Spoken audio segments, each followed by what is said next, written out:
সেই কোরআন আজকে মক্তবে কাঁদে, সেই কোরআন মসজিদে কাঁদে, সেই কোরআন প্রত্যেকটা ব্যক্তির হ্যান্ড অফ ছেড়ে থাকার পরে মুসলমান নির্যাতিত, নিষ্পেষিত, নিগৃহীত।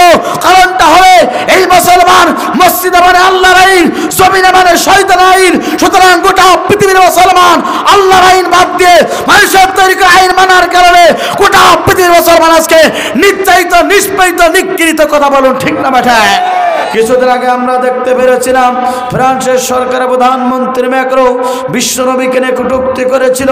বাংলাদেশের তৌহিদি জনতারা টেকনাফ থেকে তেতুলিয়া, রূপসা থেকে পাতুরিয়া, সুন্দরবন থেকে বান্দরবন প্রত্যেকটা এনসির মুসলমানেরা মাথায় কাপড়ের কাপড় বেঁধে বিশ্বনবীর পক্ষে গোটা পৃথিবীতে স্লোগান দিয়েছিল, আমরা সেই নবীর উম্মত। কথা বলুন ঠিক না বেঠা? এখানে শেষ নয় পেরা বন্ধুরা, আপনারা আমার নবী বিশ্ব নবী আখিরি জামানার নবী এই জমিনে কালেমার দাওয়াত দেওয়ার কারণে আবু জাহেল সরকার মিথ্যা মামলা খেয়ে দীর্ঘ 29টি মাস কারাবরণ করেছিল। কারারুদ্ধ অবস্থায় গাছের লতা পাতা পর্যন্ত চিবিয়ে চিবিয়ে খেয়েছিল, বাথরুমগুলো ছাগলের নদীর মতন হয়েছিল। তারপর বিশ্ব নবী কালেমার দাওয়াত থেকে 1 ইঞ্চি সরে দাঁড়াই নাই। আমরা সেই নবীর উম্মত। কথা বলুন ঠিক না বেটা? আউযু বিল্লাহি মিনাশ শাইতানির রাজিম। বিসমিল্লাহির রাহমানির রাহিম।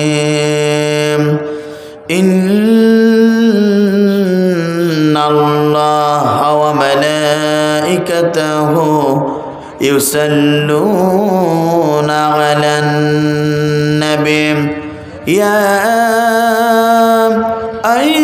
আইয়ুহাল্লাযীনা আমানু সাল্লু আলাইহি ওয়া সাল্লিমু তাসলিমা। সকলে জবান ছেড়ে আমরা দুরূদ ইব্রাহিম পড়ি। আল্লাহুম্মা সাল্লি আলা মুহাম্মাদিন ওয়া আলা আলি মুহাম্মাদ কামা সাল্লাইতা আলা ইব্রাহিম ওয়া আলা আলি ইব্রাহিম ইন্নাকা হামিদুম মাজিদ। আল্লাহুম্মা বারিক আলা মুহাম্মাদিন ওয়া আলা আলি মুহাম্মাদ কামা বারাকতা আলা ইব্রাহিম ওয়া আলা আলি ইব্রাহিম ইন্নাকা হামিদুম মাজিদ। ربي زدني علما، ربي زدني علما، ربي زدني علما، ربي اشرح لي صدري ويسر لي أمري واحلل عقدة من لساني يفقهوا قولي. ربي زدني علما، ربي زدني علما، ربي اشرح لي صدري ويسر لي أمري واحلل عقدة من لساني يفقهوا قولي. আমার যত গুনাহ আছে মাফ করে দাও রমজানে, দুঃখ ব্যথা ভুলিয়ে দাও এই তো চাওয়া প্রাণপণে। আমার যত গুনাহ আছে মাফ করে দাও রমজানে, দুঃখ ব্যথা ভুলিয়ে দাও এই তো চাওয়া প্রাণপণে। আমার যত গুনাহ আছে মাফ করে দাও রমজানে, দুঃখ ব্যথা ভুলিয়ে দাও এই তো চাওয়া প্রাণপণে।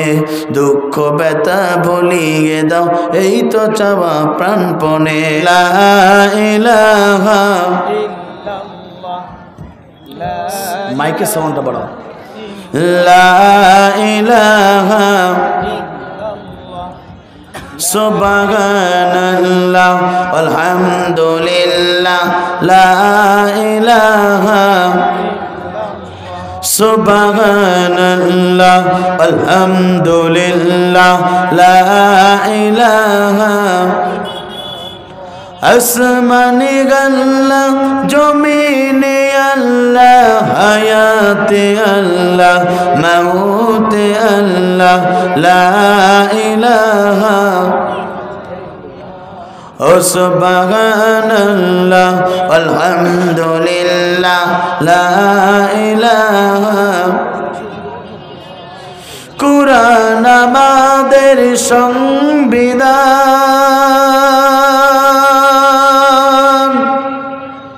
ওরাও সবাই তার বিজয় নিশান। কথা বলুন ঠিক না বেঠে? আপনার আমার সংবিধানের নাম কি? কারা কারা মুসলমান দুহাত তুলে একটু আল্লাহকে দেখান। আমরা জাতিতে মুসলমান, আমাদের জীবন গ্রন্থ নাম আল্লাহর কোরআন, আমাদের অবস্থা আল্লাহ, আমাদের নেতা হচ্ছে জনাবে মুহাম্মদ রাসূলুল্লাহ সাল্লাল্লাহু আলাইহি সাল্লাম। কথা বলুন ঠিক না বেঠে? আমাদের অবস্থা আল্লাহ, আমাদের নেতা হচ্ছে জনাবে মুহাম্মদ রাসূলুল্লাহ সাল্লাল্লাহু আলাইহি সাল্লাম। আর মুসলমানদের জীবন গ্রন্থ নাম আল্লাহর কোরআন। কথা বলুন ঠিক না বেঠে? কিছুদিন আগে আমরা দেখতে পেরেছিলাম ফ্রান্সের সরকারের প্রধানমন্ত্রী ম্যাক্রো বিশ্বনবীকে নিয়ে কটূক্তি করেছিল। বাংলাদেশের তৌহিদি জনতারা টেকনাফ থেকে তেতুলিয়া, রূপসা থেকে পাতুরিয়া, সুন্দরবন থেকে বান্দরবন প্রত্যেকটা এংসির মুসলমানেরা মাথায় কাপড়ের কাপড় বেঁধে বিশ্বনবীর পক্ষে গোটা পৃথিবীতে স্লোগান দিয়েছিল, আমরা সেই নবীর উম্মত। কথা বলুন ঠিক না বেঠে? এখানে শেষ নয় পেরা বন্ধুরা, আপনারা আমার নবী বিশ্ব নবী আখিরি জামানার নবী এই জমিনে কালেমার দাওয়াত দেওয়ার কারণে আবু জাহেল সরকারের মিথ্যা মামলাকে দীর্ঘ 29টি মাস কারাবরণ করেছিল। কারারুদ্ধ অবস্থায় গাছের লতা পাতা পর্যন্ত চিবিয়ে চিবিয়ে খেয়েছিল, বাথরুমগুলো ছাগলের নদীর মতন হয়েছিল। তারপর বিশ্ব নবী কালেমার দাওয়াত থেকে 1 ইঞ্চি সরে দাঁড়াই নাই, আমরা সেই নবীর উম্মত। কথা বলুন ঠিক না বেঠে? এই কালেমার দাওয়াত দেওয়ার কারণে আল্লাহ রাসূল তায়েফের ময়দানে রক্তাক্ত হয়েছিল। তায়েফের ময়দানে 3টি বারজনে বেহুশ হয়ে গিয়েছিল। এই কালেমার দাওয়াত দেওয়ার কারণে উহুদের ময়দানে রাসূলের দান্দার ব্যাপারে শহীদ হয়েছিল। এই কালেমার দাওয়াত দেওয়ার কারণে আল্লাহ রাসূলের মাথার হেলমেট পড়েছিল। তারপর বিশ্বনবী কালেমার দাওয়াত থেকে 1 ইঞ্চি সরে দাঁড়ায় নাই। কথা বলুন ঠিক না বেঠে? এখানে শেষ নয় প্রিয় বন্ধুরা, আল্লাহ রাসূলের প্রিয় সাহাবায়ে কেরামরা এই কালেমার দাওয়াত দেওয়ার কারণে অকাতরে জীবন দিয়েছেন, হাত দিয়েছেন, পা দিয়েছেন, চোখ দিয়েছেন, হাসতে হাসতে ফাঁসির মঞ্চে গেছে। নবীর প্রিয় সাহাবায়ে কেরামরা এই দিন প্রতিষ্ঠা করতে গিয়ে নিজের সমস্ত রক্তগুলো জমিনে ঢেলে জমিনকে রঞ্জিত করেছে। তারপরে বিশ্বনবীর প্রিয় সাহাবায়ে কেরামরা কালেমার দাওয়াত থেকে 1 ইঞ্চি সরে দাঁড়ায় নাই। কথা বলুন ঠিক না বেঠে? আমার বন্ধুরা, আল উলামা ওয়ারাসাতুল আম্বিয়া, নবীদের উত্তরসূরিদের হক্কানি আলেমগণ, সেই হক্কানি আলেমগণ যখন গোটা পৃথিবীতে কালেমার দাওয়াত দিয়েছিল, ইসলামের দাওয়াত দিয়েছিল, জাতির লোকদেরকে জাহান্নাম থেকে বাঁচিয়ে আল্লাহর জান্নাতের পথের ঠিকানা ব্যবস্থা গ্রহণ করেছিল। অসংখ্য আলেমকে মিথ্যা মামলাকে দুনিয়ার মাঝ থেকে বিদায় গ্রহণ করলো। অসংখ্য আলেম এখনো পর্যন্ত অন্ধ প্রকারের জীবনযাপন করে এই কালেমার দাওয়াত দেওয়ার কারণে, যিনি গোটা পৃথিবীতে 50টা বছর ধরে কোরআনের তাফসীর করেছিল, কাবা ঘরে 3 দিনের থেকে করার সুযোগ পেয়েছিল, 2 রাকাত নামাজ পড়ার সুযোগ পেয়েছিল, যার হাতে হাত রেখে অসংখ্য ইহুদি এবং নাস্তিকরা কালেমা পড়ে মুসলমান হয়ে গিয়েছিল, যার আলোচনা শোনার জন্য এখনো পর্যন্ত মুরব্বীরা যায় নামাজে বসে বসে কাঁদে, যার জন্য অসংখ্য যুবকেরা জীবন দিল, আত্মস্থাকে দুঃখ লাগে এই কালেমার দাওয়াত দেওয়ার কারণে জালিমরা পৃথিবীর মাঝ থেকে কোরআনের পক্ষে বিদায় গ্রহণ করালো। তারপরে কোন আলেম এখনো পর্যন্ত কোন জালিমের কাছে মাতানত করি নাই। কথা বলুন ঠিক না বেঠে?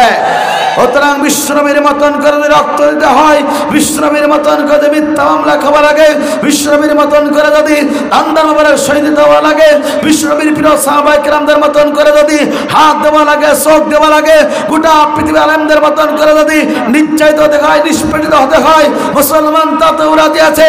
কিন্তু কোন সময় কোন ব্যাখ্যা ঘটে আল্লাহর কোরআন ছাড়বেন না। কারা কারা তো হাত তোলে আল্লাহকে দেখে দেয় তারা তারা।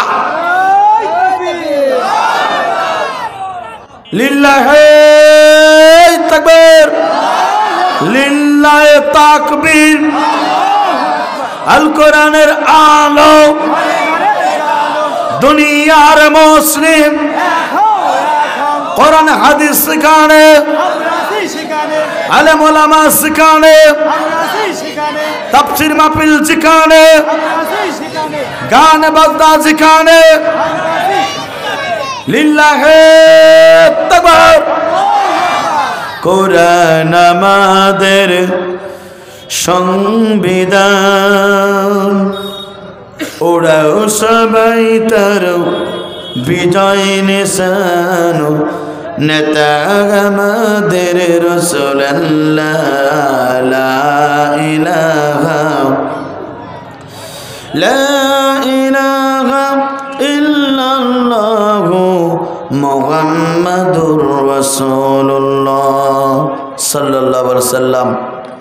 আলহামদুলিল্লাহ, বাংলাদেশের দক্ষিণ পশ্চিম অঞ্চলের বাংলাদেশের অন্যতম ইসলামী আন্দোলন করবার পটভূমি সাতক্ষীরা জেলার সদর থানার অন্তর্গত ঐতিহ্যবাহী রেউ গ্রামবাসী এবং প্রবাসীদের উদ্যোগে আয়োজিত আজকের এই 2 দিনব্যাপী বিশাল তাফসীর কোরআন মাহফিলের মজ্জাজ মুহতারাম সাহেবে সদর, সম্মানিত সভাপতি, বয়বৃদ্ধ জ্ঞানবৃদ্ধ ব্যক্তিত্ব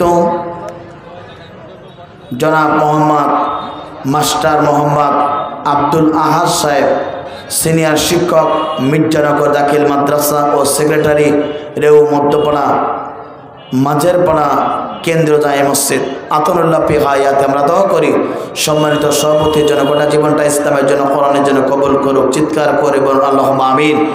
আজকের 2 দিনব্যাপী তাফসীর কোরআন মাহফিলের সম্মানিত প্রধান অতিথি, এই এলাকার কৃতি সন্তান, বাংলাদেশ টেলিযোগাযোগ নিয়ন্ত্রণ কমিশনের উপসচিব, গণপ্রজাতন্ত্রী বাংলাদেশ সরকারের জনাব মোহাম্মদ নুরুল হাফিজ রাজু সাহেব, আতনুল্লাহ পি হায়াতে আমরা দোয়া করি সম্মানিত প্রধান অতিথির জন্য গোটা জীবনটা ইসলামের জন্য, কোরআনের জন্য কবুল করুক। চিৎকার করে বলুন আল্লাহুম্মা আমিন।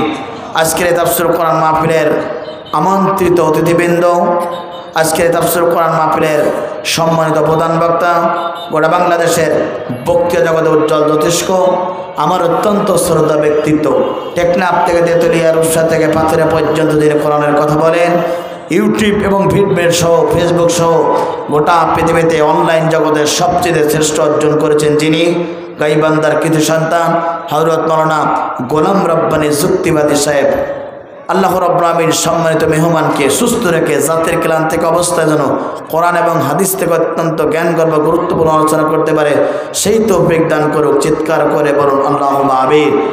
স্টেজে বসে হযরত উলামায়ে কেরাম, সামনে বসে মুরব্বি কেরাম, যুবক ভাইরা, বিশেষ করে আমার সাথে রয়েছেন ক্লাসিক্যাল চিকিৎসালয়ের সম্মানিত চেয়ারম্যান, যার কলিজার ভিতর আল্লাহ রাব্বুল আমিন 30টা ওয়ারকে রেকর্ড করে দিয়েছেন, কোরআনের হাফেজ জনাব হযরত মাওলানা হারুন রশিদ সহ সামনে বসে মুরব্বি কেরাম, যুবক ভাইরা, ছোট্ট ছোট বাচ্চারা, পর্দার আমার শিক্ষিত মা ও বোনেরা, জাতির বিবেক সাংবাদিকবৃন্দ, বাংলাদেশ সরকারের প্রশাসনের ডিপার্টমেন্টের ইন্টেলিজেন্স ব্রাঞ্চের সদস্যবৃন্দ, সকলকে জানাচ্ছি হৃদয় নিংড়ানো আন্তরিক সালাম।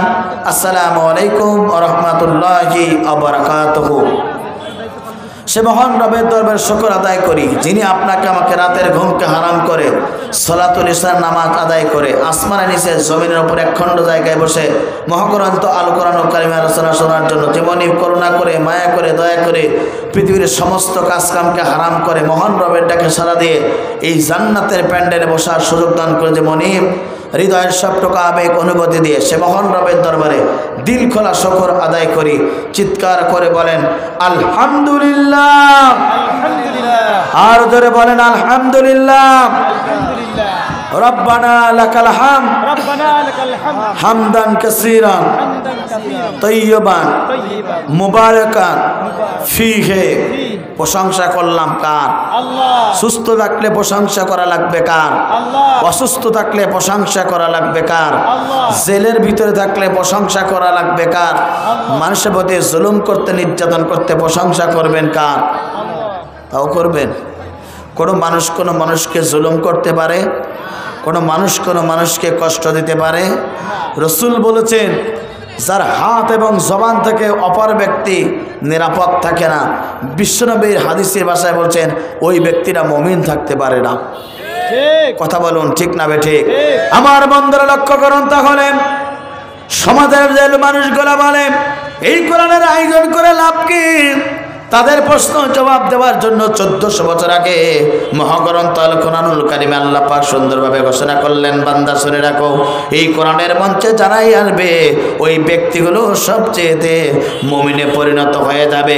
একবার জোরে জোরে বলুন আল্লাহু আকবার।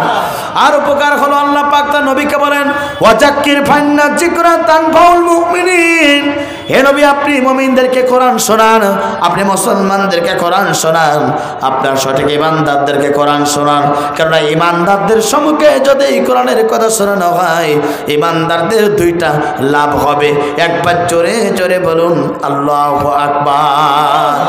কোরআনের মঞ্চে যারা আসবে, কোরআন শুনবে, ওই ব্যক্তি হলো আল্লাহর সবচেয়ে প্রিয় মেহমান, ওই ব্যক্তি হলো আল্লাহর সবচেয়ে প্রিয় গোলাম, ওই ব্যক্তি হলো দুনিয়ার কোনো মানুষের মেহমান হয় না, ওই ব্যক্তিগুলো স্বয়ং আল্লাহ তাআলার মেহমান হয়ে যায়। আর আল্লাহ রাব্বুল আমিন খুশি হয়ে যায়। ফেরেশতাদেরকে সম্মুখে ডেকে বলে, ও আমার ফেরেশতারা, তোমরা কে দেখেছ বাংলাদেশের ঐতিহ্যবাহী জেলা সাতক্ষীরা জেলার সদর থানার রেউ মধ্যপাড়া এলাকাবাসী এবং গ্রাম প্রবাসীর উদ্যোগে যে তাফসীর মাহফিল, ওই কোরআনের মঞ্চে আমার পক্ষ থেকে কোরআন নাজিল হলো। এই কোরআনটাকে মেনে নেওয়ার জন্য তারা কোরআনের মঞ্চে বসে গেছে। ও আমার ফেরেশতারা শুনে রাখো, আমি রব্বুল আমিন তাদের প্রতি সবচেয়ে খুশি হয়ে গেলাম। একবার জোরে জোরে বলুন আল্লাহু আকবার। আমার বন্ধুরা, ফেরেশতারা সঙ্গে সঙ্গে আল্লাহকে ডেকে বলে, আল্লাহ আপনার এই বান্দারা কি জাহান্নাম দেখেছে? সঙ্গে সঙ্গে বলেন ওরা আপনারা জান্নাত দেখে নাই, ওরা কেমন জাহান্নাম দেখেছে? বলে ওরা আপনারা জাহান্নাম দেখে নাই, ওরা হাসরের ময়দান দেখে নাই, কিয়ামতের ময়দান দেখে নাই, কিন্তু জাহান্নাম থেকে বাঁচার জন্য আর জান্নাত পাওয়ার জন্য পৃথিবীর সবচেয়ে দামি স্থানে তারা বসে গেছে। আল্লাহ আপনার পক্ষ থেকে তাদের জন্য কোনো পুরস্কার আছে কিনা জানতে চায়। সঙ্গে সঙ্গে আল্লাহ রাব্বুল আমিন ফেরেশতাদের একে লক্ষ্য করে বলে, ও আমার ফেরেশতারা শুনে রাখো, ওরা তো মহাগ্রন্থ আল কোরআনুল কারীমে আলোচনা শোনার জন্য কোরআনের মঞ্চে বসে গেছে। আর সেই ব্যক্তিগুলা কোরআনের মঞ্চে বসে গেল। ও আমার ফেরেশতারা তোমরা শুনে রাখো, ওই ব্যক্তিগুলির তামাম জীবনের গুনাহ খাতা আমি রব্বুল আমিন মাফ করে দিলাম। শুধু তাই না, আল্লাহ রাব্বুল আমিন ফেরেশতাদেরকে ডেকে বলেন, মাফ করে আমি এখানে অবশিষ্ট রাখি নাই যে বান্দারা রাতের পর রাত দিনের পর দিন অবলম্বন করে যারা কোরআনের তাফসীর মাহফিলে বসে গেল, তাদারুসুল ইলমি সাতি মিনাল লাইলি, যারা একটি ঘন্টা কোরআনের ময়দানে কোরআন শোনার জন্য বসে গেল, 60 বছর বাদলে বা নফল ইবাদত করলে যে পরিমাণ সওয়াব হবে, একটি ঘন্টা কোরআনের ময়দানে বসলে ওই বান্দা এবং বান্দিগুলোর জন্য সেই পরিমাণ সওয়াব আপনার আমলনামায় লেখা হবে। একবার জোরে জোরে বলুন আল্লাহু আকবার। আর যারা আমরা কোরআন শোনার জন্য এসেছি প্রিয় বন্ধুরা, আল্লাহ পাক বলেন এই কোরআনটা কেন নাজিল করা হলো? আপনি আমি যদি এই কোরআনের কাছে যদি প্রশ্ন করি, আমার বন্ধুরা একটু লক্ষ্য করুন, এই কোরআনের কাছে যদি আপনি প্রশ্ন করি, পৃথিবীর সমস্ত উত্তরগুলো ব্যর্থ হয়ে যাবে। মা ফাররাতনা ফিল কিতাবি মিন শাইই। আপনি আমি যদি এই কোরআনের প্রশ্ন করি, সঙ্গে সঙ্গে এই কোরআন আপনার উত্তর দিয়ে দেবে। একবার জোরে জোরে বলুন আল্লাহু আকবার। আল্লাহ পাক কোরআনুল কারীমের ভিতরে সুন্দরভাবে ঘোষণা করলেন, আলিফ লাম রা কিতাবুন আনজালনাহু ইলাইকা লিতুখরিজান নাসা মিনায-যুলুমাতি ইলান নূর। আল্লাহু আকবার। আল্লাহ পাক বলেন আল্লাহর পক্ষ থেকে জিবরাইল মাতা বিশ্বনবীর প্রতি কোরআনটা নাজিল হলো। কারণটা হলো গোটা পৃথিবীর যত অন্ধকার পথ আছে, অন্ধকার সমাজ আছে, অন্ধকার মতদর্শ আছে, সমস্ত মতদর্শকে ডাস্টবিনে ফেলাই দিয়া সোনালি একটা আলোকিত সমাজ তৈরি করার জন্য 1400 বছর আগে আল্লাহ নবীর প্রতি আল্লাহ পাক কোরআন নাজিল করেছিলেন। কথা বলুন ঠিক না বেঠিক? এই কোরআনটা এমন একটা জামানায় আল্লাহ পাক নাজিল করেছিলেন যে জামানাটা ছিল আয়ামে জাহিলিয়াতপূর্ণ সমাজ, যে সমাজে নারী কোনো সতীত্বর গ্যারান্টি ছিল না, যে সমাজটা ছিল মারামারি কাটাকাটি হানাহানি, যে সমাজে জোরদার ছিল মূল্যকদার ছিল। আমার বন্ধুরা, এমন একটা জামানায় আয়ামে জাহিলিয়াত জামানায় সময় আল্লাহ রাসূলকে আল্লাহ পাক কোরআন সহ করে প্রেরণ করলেন। এই কোরআনের 9 পাস হয়ে গেল, ওই আয়ামে জাহিলিয়াতপূর্ণ সমাজ পরিবর্তন হয়ে গেল, মুসলমানদের মুখে হাসি ফুটলো। কথা বলুন ঠিক না বেঠিক? সুতরাং কোরআন নাজিল হলো অন্ধকার থেকে জাতির লোকদেরকে আলোকিত পথ দেখানোর জন্য। সেই কোরআন মাদ্রাসা আছে, মক্তবে আছে, কিন্তু মুসলমানদের আজকে দেহেতে শান্তি নাই। সেই কোরআন মসজিদে আছে, মুসলমান আজকে ধুকে ধুকে মরে। এজন্য কি কোরআন নাজিল হলো? না, এজন্য কোরআন নাজিল হলো না। কোরআন নাজিল হলো মুসলমানদের ভাগ্য পরিবর্তন করার জন্য, সেটা আল্লাহ রাব্বুল আমিন সুন্দরভাবে কোরআনের ঘোষণা কারিমের ভিতরে ঘোষণা করলেন। তাহা মা আনজালনা আলাইকাল কুরআনা লিতাশকা। চিৎকার করে বলুন আল্লাহু আকবার। হে নবী, আল্লাহর পক্ষ থেকে কোরআনটা আসলে, কোরআন আসার পরে তুমি মার খাবে, হতভাগা হবে, নির্যাতিত হবে, নিষ্কৃতিত হবে, নির্যাতিত হবে, নিগৃহীত হবে। এই জন্য আমি কোরআন নাজিল করি নাই, তোমার পক্ষের মানুষগুলো সবচেয়ে অবহেলিত থাকবে, এই জন্য আমি কোরআন নাজিল করি নাই। কোরআনটা নাজিল হলো গোটা পৃথিবীর মুসলমানদের মুখে হাসি ফোটানোর জন্য, অর্থাৎ গোটা পৃথিবীর মুসলমানদের ভাগ্য পরিবর্তন করার জন্য। কথা বলুন ঠিক না বেঠিক? কোরআন নাজিল হলো মুসলমানদের ভাগ্য পরিবর্তন করার জন্য। সেই কোরআন আজকে মক্তবে কাঁদে, সেই কোরআন মসজিদে কাঁদে, সেই কোরআন প্রত্যেকটা ব্যক্তির হ্যান্ড অফ ছেড়ে থাকার পরে মুসলমান নির্যাতিত, নিষ্পাদিত, নিগৃহীত। কারণটা হবে এই মুসলমান মসজিদে মানে আল্লাহর আইন, জমিনে মানে শয়তানের আইন। সুতরাং গোটা পৃথিবীর মুসলমান আল্লাহর আইন বাদ দিয়ে মানুষের তৈরি করা আইন মানার কারণে গোটা পৃথিবীর মুসলমান আজকে নির্যাতিত, নিষ্পাদিত, নিগৃহীত। কথা বলুন ঠিক না বেঠা?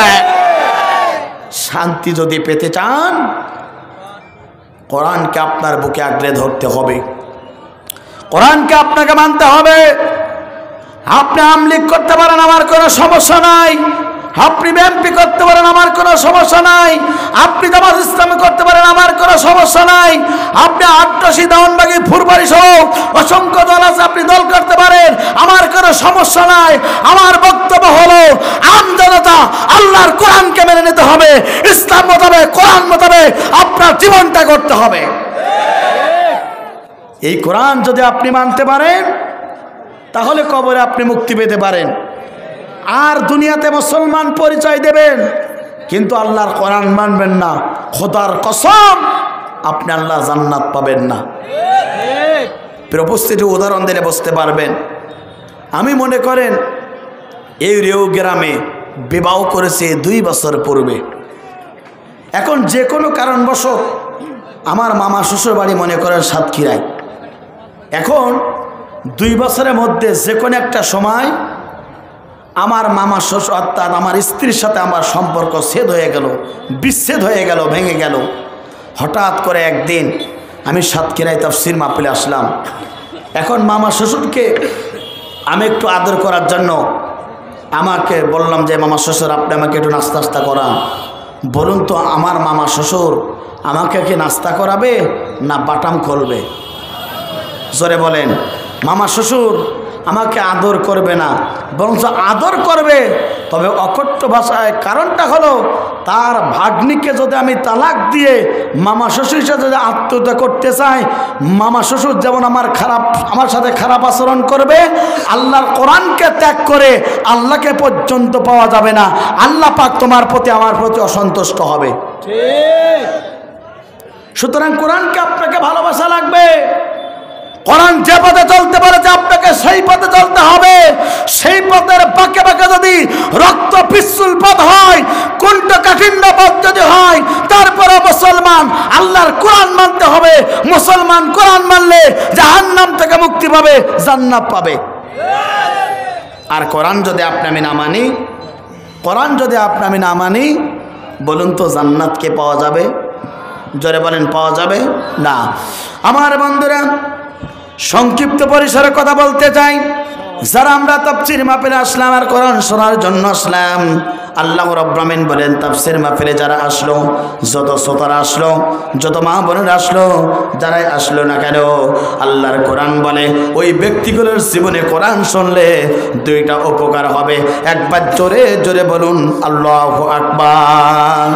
এই নেন কলকলি মজবুত দলিল, মহাগ্রন্থ আল কুরআনুল কারীম। আল্লাহ পাক সুন্দরভাবে ঘোষণা করলেন, ইন্নামাল মুমিনুনা আল্লাযীনা ইযা যুকিরাল্লাহু ওয়াজিলাত কুলুবুহুম ওয়া ইযা তুলিয়াত আলাইহিম আয়াতুহু যাদাতুহুম ঈমানাও ওয়া আলা রাব্বিহিম ইয়াতাওয়াক্কালুন।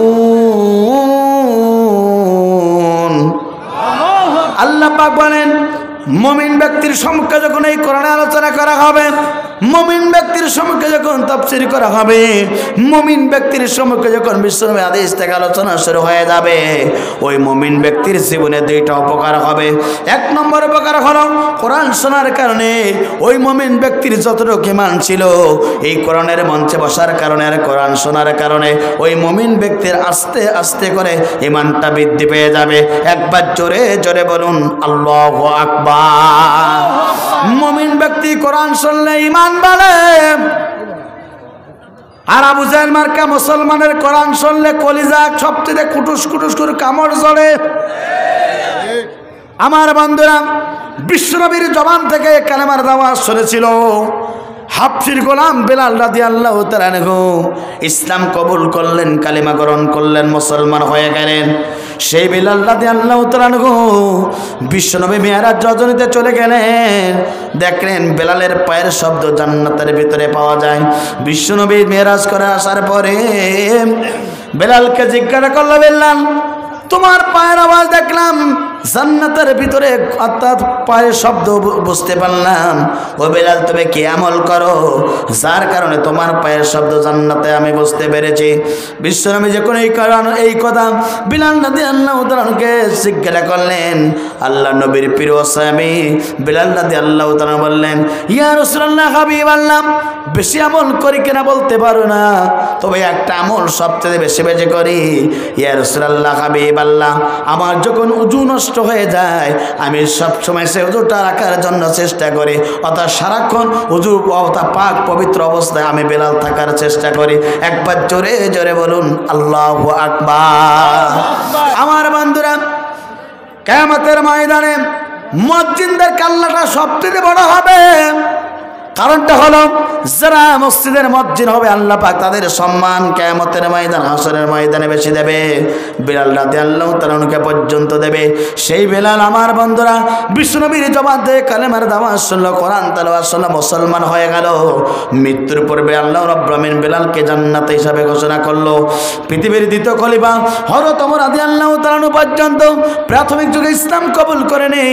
এই কোরআন তেলাওয়াত শুনেছিল নিজের বোন এবং ভগ্নিপতির কাছে, যার কারণে অর্থাৎ অন্তরটা পরিবর্তন হয়ে গেল। ইসলাম কবুল করলো, কালেমা গ্রহণ করলো। বিশ্বনবীকে টার্গেট করে বললো, ইয়া রাসূলুল্লাহ হাবিবাল্লাহ, আমি ওমর ইসলাম কবুল করেছি। আজ থেকে এই মক্কার বুকে প্রকাশ্যভাবে ইসলামের দাওয়াত দেবে। কেউ যদি বাধা প্রতিবন্ধকতা সৃষ্টি করতে চায়, আমি ওমর আমার ত্রাঙ্গা তরবের আঘাতে দুনিয়ার মাঝে বিদায় গ্রহণ করিয়ে দেব। কথা বলুন ঠিক না বেঠিক? সেই বেলাল কোরআন তেলাওয়াত শোনার পরে আল্লাহ পাক তাকে মর্যাদা দিল।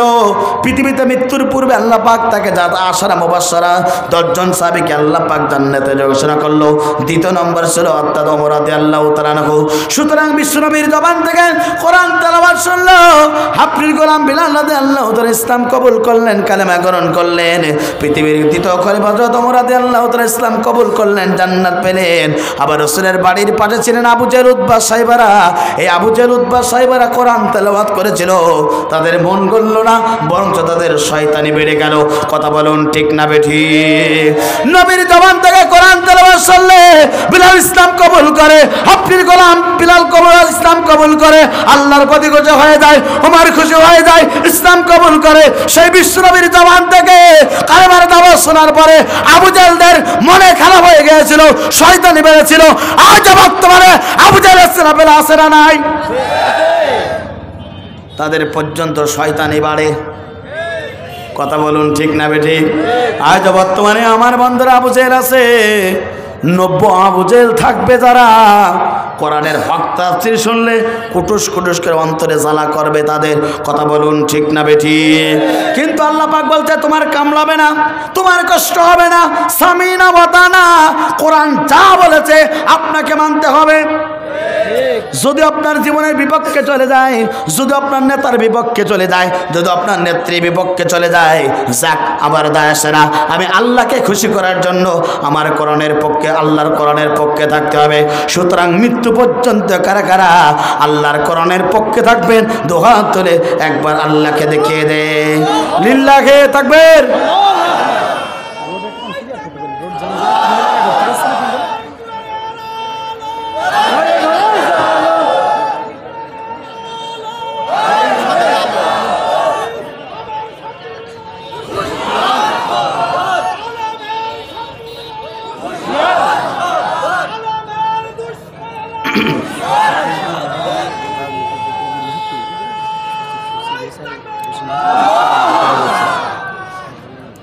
আমি ওই ক্লাসের লোক না, একটা প্রতিষ্ঠানে চাকরি করি, বুঝতে পারছি। জি, চিন্তা করা লাগবে না ইনশাল্লাহ।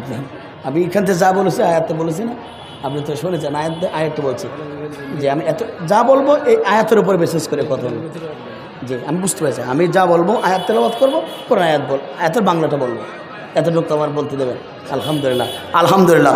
অত্যন্ত বিচক্ষণ সভাপতি, তিনি আমাকে বলছেন হুজুর আপনি কোরআন দিয়ে কথা বলবেন, কারণ কোরআন সকলেই ভালোবাসে। কথা বলুন ঠিক না বেঠিক? এদেশের প্রধানমন্ত্রী, আমরা এমন একজন প্রধানমন্ত্রী পেয়েছি যিনি তাহাজ্জুদে নামাজ পড়ে, তিনি কোরআন তেলাওয়াত করে, কোরআন তেলাওয়াত দিয়ে দিনের কর্মসূচি শুরু করে। কথা বলুন ঠিক না বেঠিক? আমরাও ঠিক বলতে চাই, আমরা কোরআন তেলাওয়াত করতে চাই, কোরআন মানতে চাই। কোরআন মোতাবেক জীবন যদি আপনি গড়তে না পারেন, তাহলে আপনি দুনিয়াতেও ক্ষতিগ্রস্ত হবেন, আখিরাতেও ক্ষতিগ্রস্ত হবেন। কথা বলুন ঠিক না বেঠিক? এক মন দুধের ভিতরে যদি এক ফোঁটা চিনা পড়ে, দুধটা যেমন নষ্ট হয়ে যায়, গোটা পৃথিবীর সমস্ত আমল করলেন কিন্তু ইসলাম মোতাবেক কোরআন মোতাবেক জীবন করলেন না, ইকবালা মিনহু, ওই ইবাদত আল্লাহ তাআলার কাছে সামান্যতম কাজে লাগবে না। কথা বলুন ঠিক না বেঠিক? আমার বন্ধুরা, আমি আপনাদের সম্মুখে সংক্ষিপ্ত আলোচনা করতে চাই। জাতির লোকেরা এই পৃথিবীতে নবীদের সাথে কি আচরণ করেছিল, যার কারণে তারা সবথেকে ক্ষতিগ্রস্ত হয়েছিল। আর আপনি আমি যদি ইসলাম মোতাবেক জীবনটা যদি গড়তে না পারি, কোরআন মোতাবেক যদি জীবনটা না করতে পারি, আপনি আমি ঠিক একইভাবে মৃত্যুর পরে ক্ষতিগ্রস্ত হব।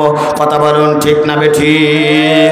সুতরাং কোন কোন ব্যক্তি এই দুনিয়াতে নামাজ পড়ার পরেও, হজ করার পরেও, মসজিদ তৈরি করার পরেও, রমজান মাসে রোজা রাখার পরেও, দান খয়রাত করার পরেও, তারাবি নামাজ পড়ার পরেও কোন কোন ব্যক্তি মৃত্যুর পরে সবচেয়ে ক্ষতিগ্রস্ত হবে, জানার দরকার আছে না নাই? আমার বন্ধু, এক নম্বর পয়েন্ট হলো ওই ব্যক্তিগুলো মৃত্যুর পরে সবচেয়ে ক্ষতিগ্রস্ত হবে যাদের জীবন ব্যবস্থা আল্লাহর কোরআন থাকবে না, যাদের জীবন ব্যবস্থা রাসূলের হাদিস থাকবে না। আল্লাহর কোরআন বলে মৃত্যুর পরে ওই ব্যক্তিগুলা সবচেয়ে ক্ষতিগ্রস্ত হবে। কথা বলুন ঠিক না বেঠিক?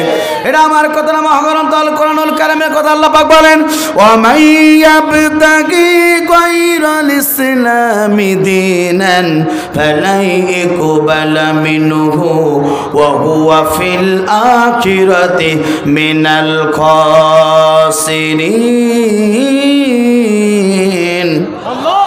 আল্লাহ পাক বলেন যারা আল্লাহর ইসলাম বাদ দিয়ে, যারা আল্লাহর জীবন ব্যবস্থাকে বাদ দিয়ে, এই সমাজে যারা আল্লাহর জীবন ব্যবস্থা আল্লাহর ইসলামকে বাদ দিয়ে যারা মানুষের তৈরি করে ইসলাম মেনে যারা নামাজ পড়বে, রোজা রাখবে, হজ করবে, যাকাত দেবে, দুনিয়ার সমস্ত আমল করবে, আল্লাহর কোরআন বলে ওই ব্যক্তিগুলো সবচেয়ে হাসরের ময়দানে ক্ষতিগ্রস্ত হবে।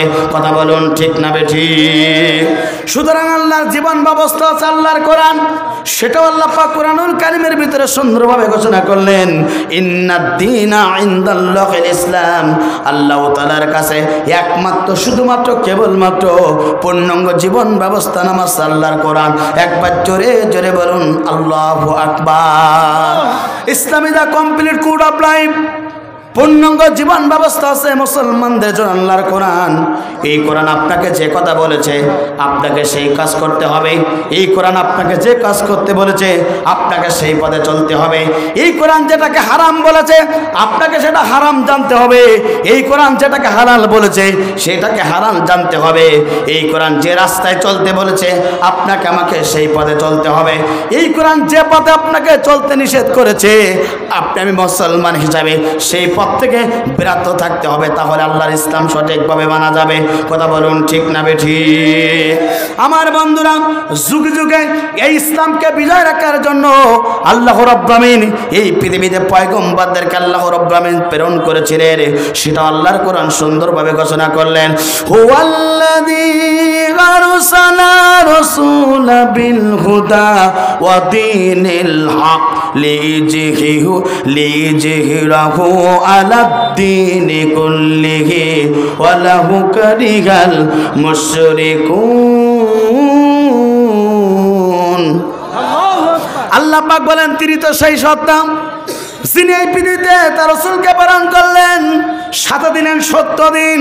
হে নবী, তোমার কাজ হলো গোটা পৃথিবীতে যত মানুষের তৈরি করা বিধান আছে, মানুষের তৈরি করা যে আইন গ্রন্থ আছে, সমস্ত আইন গ্রন্থ বাদ দিয়া আল্লাহর জমিনে আল্লাহর জীবন ব্যবস্থাকে প্রতিষ্ঠা করতে হবে। নবী, তোমার দায়িত্ব।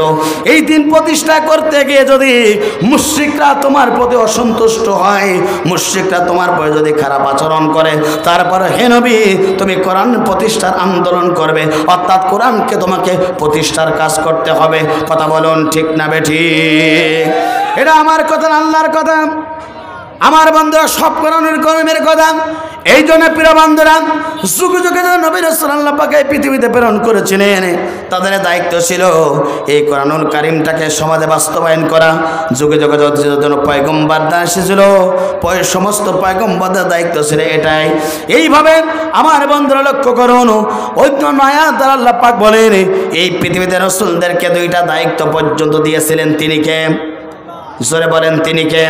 আল্লাহ পাক সেটাও কোরআনুল কারীমের ভিতরে সুন্দরভাবে ঘোষণা করলেন, ওয়ালাকাদ বাসনা ফি কুল্লি উম্মাতির রাসূলান আনি ইবুদুল্লাহা ওয়াজতানিবুত তাগুত। চিৎকার করে বলুন আল্লাহু আকবার। আল্লাহ পাক বলেন নবী রাসূলের একটা দায়িত্ব ছিল, আনি ইবুদুল্লাহ, এই জমিনে আনুগত্য করতে হবে আল্লাহর, এই জমিনে আনুগত্য করতে হবে আল্লাহর, দাসত্ব করতে হবে আল্লাহর, গোলামি করা লাগবে আল্লাহর। এই জমিনে আল্লাহর গোলামি ছাড়া কোনো মুসলমান অন্য কোনো মানুষের গোলামি করতে পারে না। কথা বলুন ঠিক না বেঠিক? মসজিদ আল্লাহর ঘর, ওই মসজিদে গোলামি করা লাগবে কার? আল্লাহ। নামাজের বিধান দিয়েছেন তিনি কে? আল্লাহ। নামাজে গোলামি করা লাগবে কার? আল্লাহ। হজ দিয়েছেন আল্লাহ, হজেও গোলামি করা লাগবে আল্লাহর। আগত মাহে রমজান সামনে, এই রমজান মাস ফরজ করেছেন আল্লাহ, সুতরাং রমজান মাসে আপনাকে সঠিকভাবে রমজানের রোজাগুলো আপনাকে রাখা লাগবে। কথা বলুন ঠিক না বেঠিক? আমার বন্ধুরা, মসজিদে আল্লাহর ইবাদত করবেন, হজে আল্লাহর ইবাদত করবেন, রোজায় আল্লাহর ইবাদত করবেন। লিল্লাহি মা ফিস সামাওয়াতি ওয়াল আরদ, আসমান এবং জমিনের একচ্ছত্র ক্ষমতার মালিক আল্লাহ। এই জমিনে পর্যন্ত আল্লাহর ইবাদত করতে হবে, আল্লাহর আনুগত্য করতে হবে। আল্লাহর ইসলাম বাদ দিয়ে যদি মানুষের তৈরি করে ইসলাম যদি আপনি মানতে চান, আপনি দুনিয়াতেও ক্ষতিগ্রস্ত হবেন, আখিরাতেও ক্ষতিগ্রস্ত হবেন। ইকবাল মিনহু, কোন ইবাদত আল্লাহর দরবারে কবুল হবে না। কথা বলুন ঠিক না বেঠিক? 2 নম্বর দায়িত্ব হলো তাগুতকে বর্জন করা লাগবেন। আমার বন্ধুরা, তাগুত কাকে বলা হয়? যারা নিজেরা আল্লাহর জমিনে আল্লাহর বিধান মানতে চায় না, নিজেরা আল্লাহর জমিনে কোরআন মোতাবেক চলতে চায় না, আর অপর মানুষ চললে বাধা প্রদান করে।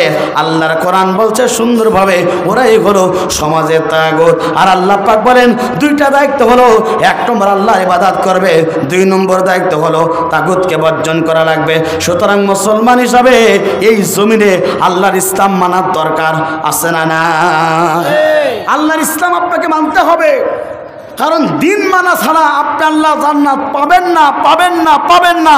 সুতরাং এই দিন মানতে গিয়ে যদি আপনার কষ্ট হয়, আপনার জীবন চলে যায়, মুসলমান তাও যাক, আল্লাহর কোরআনের পক্ষে থাকতে হবে।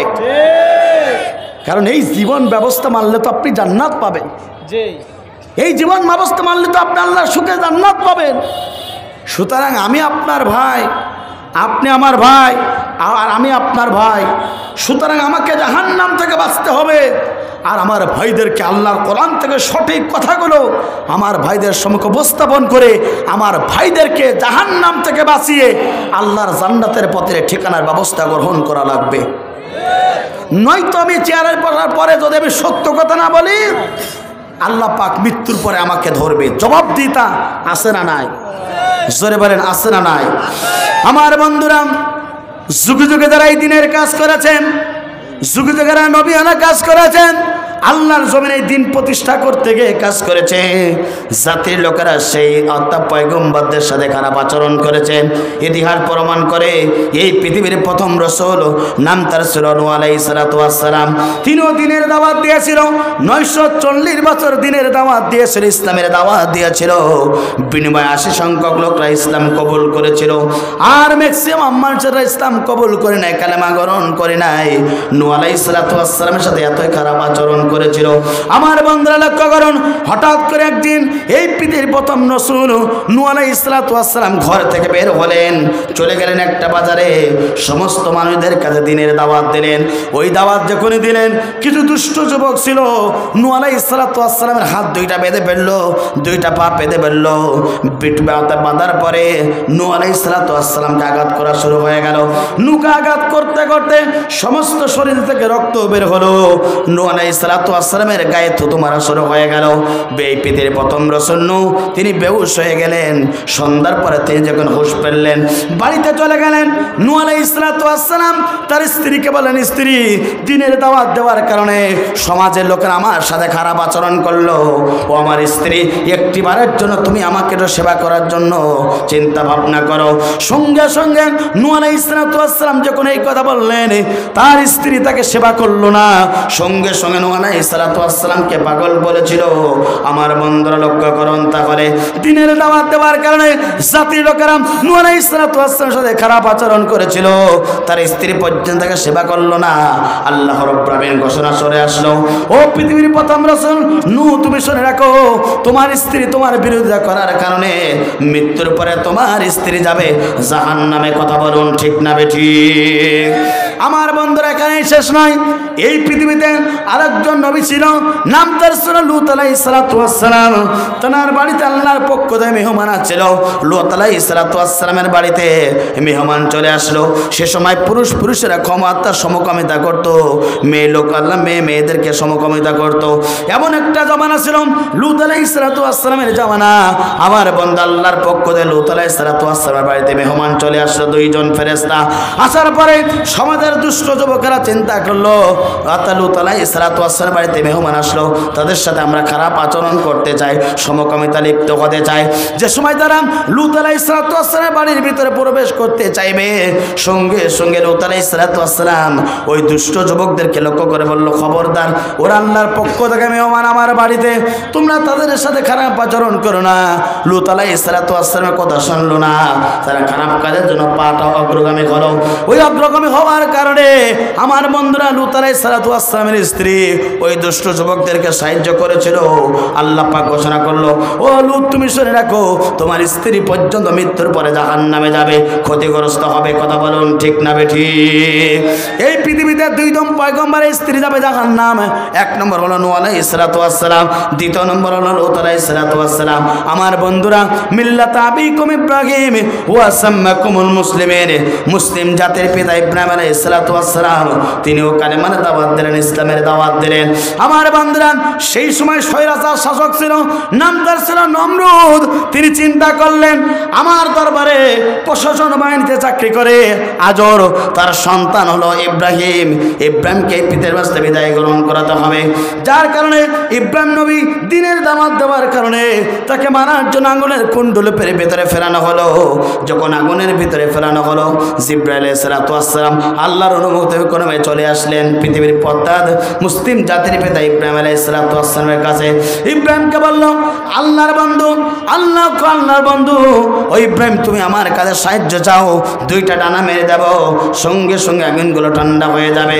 সঙ্গে সঙ্গে মুসলিম জাতির পিতা ইব্রাহিম আলাইহিস সালাতু ওয়াস সালাম তিনি বললেন, না না না, আমার আল্লাহ কানা না, আমার আল্লাহ আমাকে দেখছে, আমি তোমার কাছে সাহায্য চাইব না।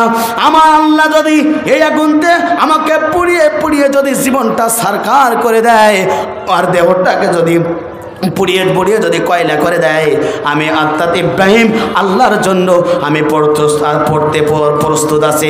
একবার জোরে জোরে বলুন আল্লাহু আকবার। আমার বন্ধুরা, জিবরাইল আলাইহিস সালাতু ওয়াস সালাম আল্লাহর কাছে চলে গেলেন।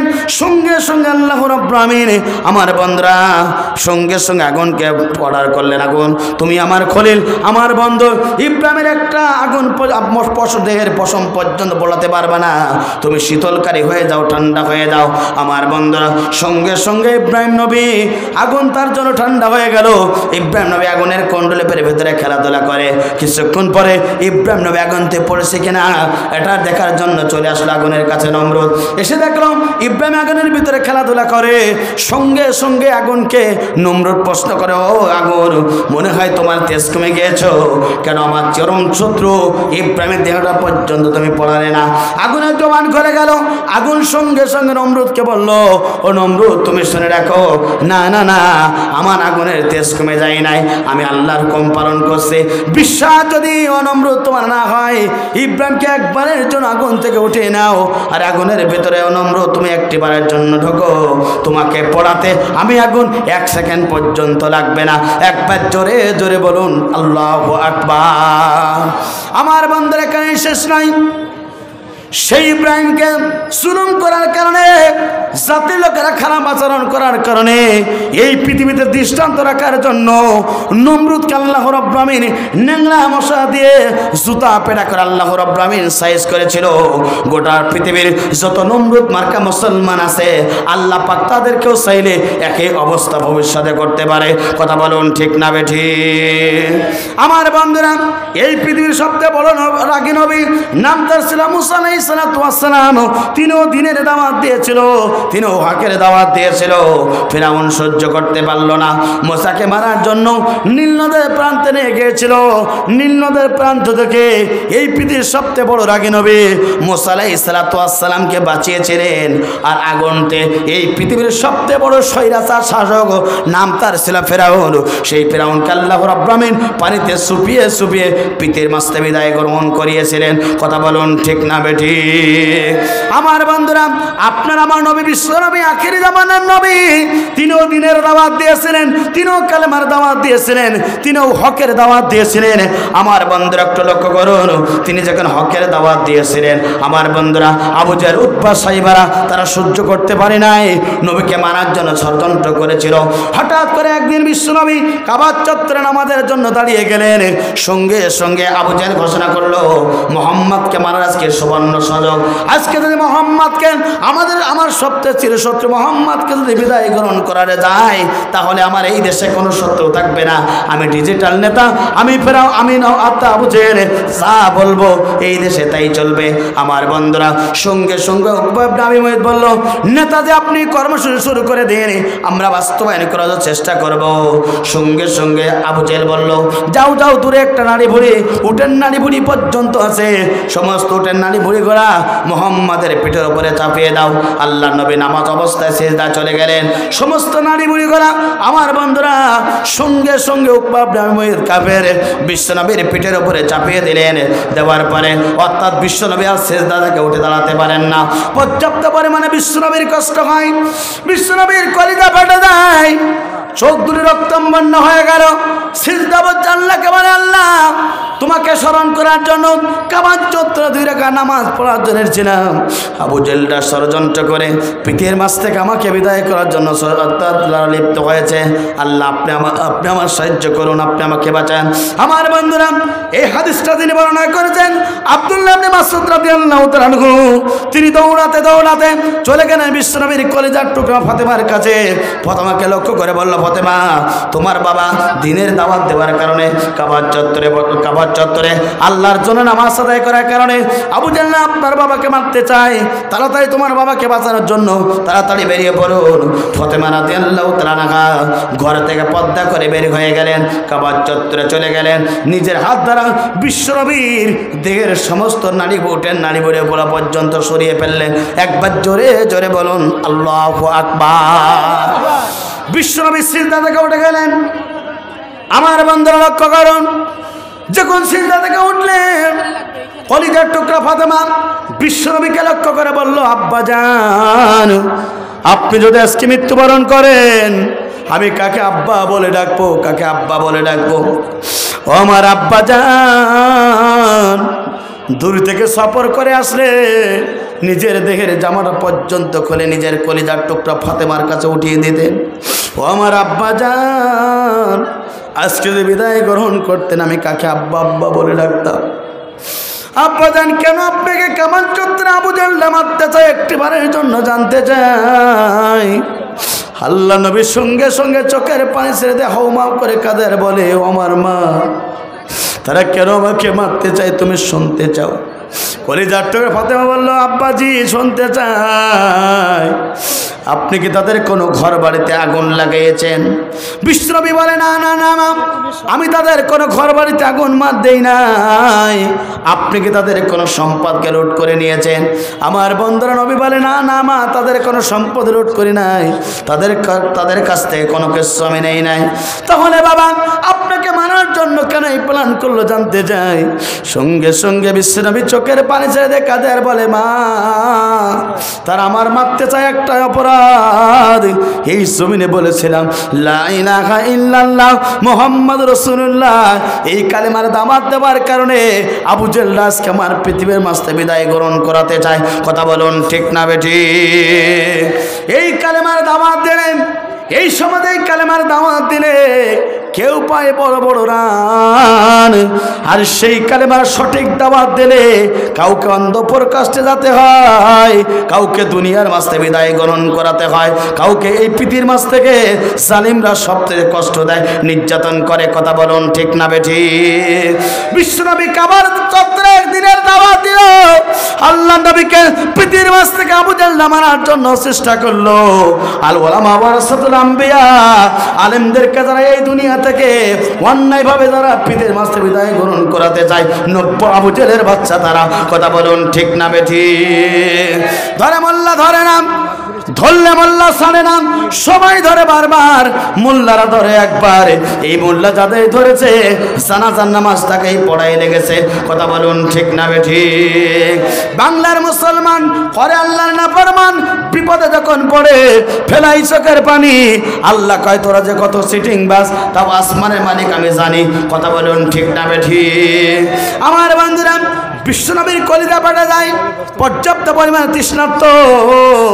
বিশ্বনবী কলিজা একটু ফাতেমাকে লক্ষ্য করে বলে, মা, আমার জন্য একটু পানির ব্যবস্থা গ্রহণ করো।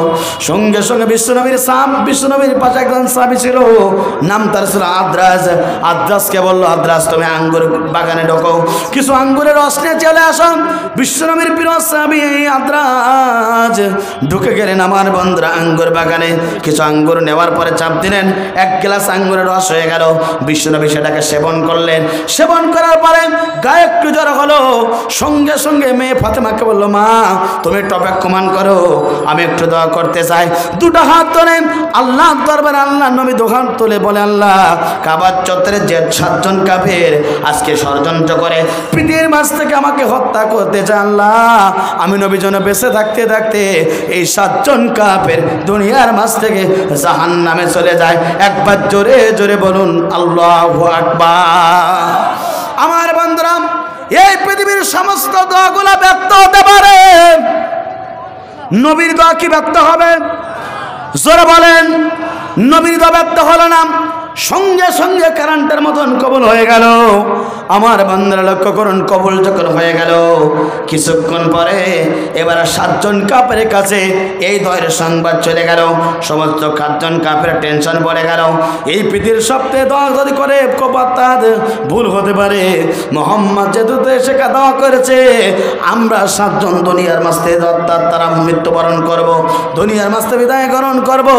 আমার বন্ধুরা একটু লক্ষ্য করুন, কিছুদিন পরে বদর যুদ্ধ হয়েছিল। এই 7 জন কাফের আল্লাহ পাক তাদেরকে জাহান্নামে পাঠিয়ে দিয়েছিলেন। একবার জোরে জোরে বলুন আল্লাহু আকবার। বিশ্বনবী দিনের দাওয়াত দিয়েছিলেন, আবু জেহেল সহ্য করতে পারি নাই। বিশ্বনবীর সাথে খারাপ আচরণ করেছিল। আল উলামা ওয়ারাসাতুল আম্বিয়া, নবীদের উত্তরসূরি আছে হক্কানি আলেমগণ।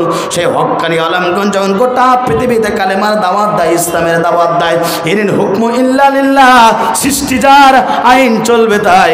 এই কোরআনের কথা যখন কোন হক্কানি আলেম বলে, অসংখ্য আলেমকে দুনিয়ার মাঝ থেকে জাতির লোকেরা জুলুম করে বিদায় পর্যন্ত করে। কথা বলুন ঠিক না বেঠি? আফসোস লাগে, দুঃখ লাগে, বুকের ভিতর রক্ত খরা হয়। গোটা পৃথিবীতে 50টা বছর ধরে কোরআনের তাফসীর করেছিল। আল্লাহর ঘর কাবা ঘরে 3 দিন ইতিকাফ করার সুযোগ পেয়েছিল, 2 রাকাত নামাজ পড়ার সুযোগ পেয়েছিল। যার কণ্ঠে কোরআনের তাফসীর শুনে অসংখ্য ইহুদি এবং নাস্তিকরা কালেমা পড়ে মুসলমান হয়ে গিয়েছিল। যার জন্য অসংখ্য যুবকেরা জীবন দিল। যার জন্য অসংখ্য যুবকেরা যায় নামাজে বসে বসে কাঁদে, যার আলোচনা শুনে শুনে আমাদের মতো ইয়াং বক্তারা কোনে কোরআনে নোট করে জাতির লোকদেরকে জাহান্নাম থেকে বাঁচিয়ে আল্লাহর জান্নাতের পদের ঠিকানা ব্যবস্থা গ্রহণ করে। এই কোরআনের পাখি কোরআন কালেমার দাওয়াত দেওয়ার কারণে, হকের দাওয়াত দেওয়ার কারণে জাতির লোকদেরকে জাহান্নাম থেকে বাঁচিয়ে আল্লাহর জমিন আল্লাহর ইকামতে দ্বীনের দাওয়াত দেওয়ার কারণে গোটা পৃথিবীর জালিমরা তাকে দুনিয়ার মাঝ থেকে বিদায় গ্রহণ করালো। কথা বলুন ঠিক না বেঠিক? আমার বন্ধুরা, এই পৃথিবীতে যারা নবীওয়ালা কাজ করবে, জাতির লোকেরা যারা সঠিক পথে থাকবে, তাদেরকে জুলুম করবে, নির্যাতন করবে, ইস্তিমরার চালাবে, তারপরে কোনো হক্কানি মুসলমান আল্লাহর দিন থেকে সরতে পারে না। কথা বলুন ঠিক না বেঠিক? সুতরাং সেই দিন ইসলাম প্রতিষ্ঠার জন্য যদি আপনার আমার রক্ত দিতে হয়, জীবন দিতে হয়, ফাঁসির মঞ্চে দেওয়া লাগে, মুসলমান তাতেও রাজি আছে। আল্লাহর কোরআন ছাড়বেন না কারা কারা? দোয়া তোলে আল্লাহকে দেখেই দেয় তারা। লিল্লাহে তাকবীর, লিল্লাহে তাকবীর। হাত নামান। প্রভুস্থিতি, এই বিধান, এই কোরআন আপনাকে মানা লাগবে। কথা বলুন ঠিক না বেঠিক? এই বিধান যদি আপনি মানতে চান, জীবন পর্যন্ত দিতে পারে। কথা বলুন ঠিক না বেঠিক? আমার বন্ধুরা একটু লক্ষ্য করুন, বিশ্বনবী, আমার বন্ধুরা বিশ্বনবীর প্রিয় সাহাবায়ে কেরামরা এই দিন প্রতিষ্ঠার জন্য আন্দোলন করেছেন, কিন্তু কালেমার দাওয়াত থেকে 1 ইঞ্চি সরে দাঁড়ায় নাই। কথা বলুন ঠিক না বেঠিক? আমার বন্ধুরা, এই দিন প্রতিষ্ঠার জন্য আল্লাহ রসুলকে সবচেয়ে সহযোগিতা করেছেন রসুলের প্রিয় সাহাবায়ে কেরামরা।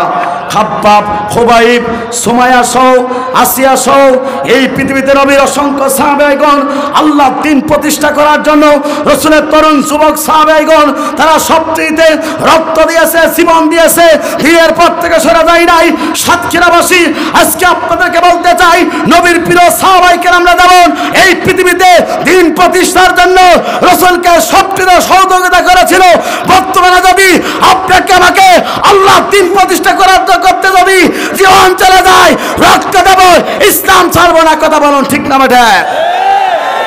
কারণ এই ইসলাম মানলে জান্নাত দেবেন তিনি কে? জোরে বলেন তিনি কে?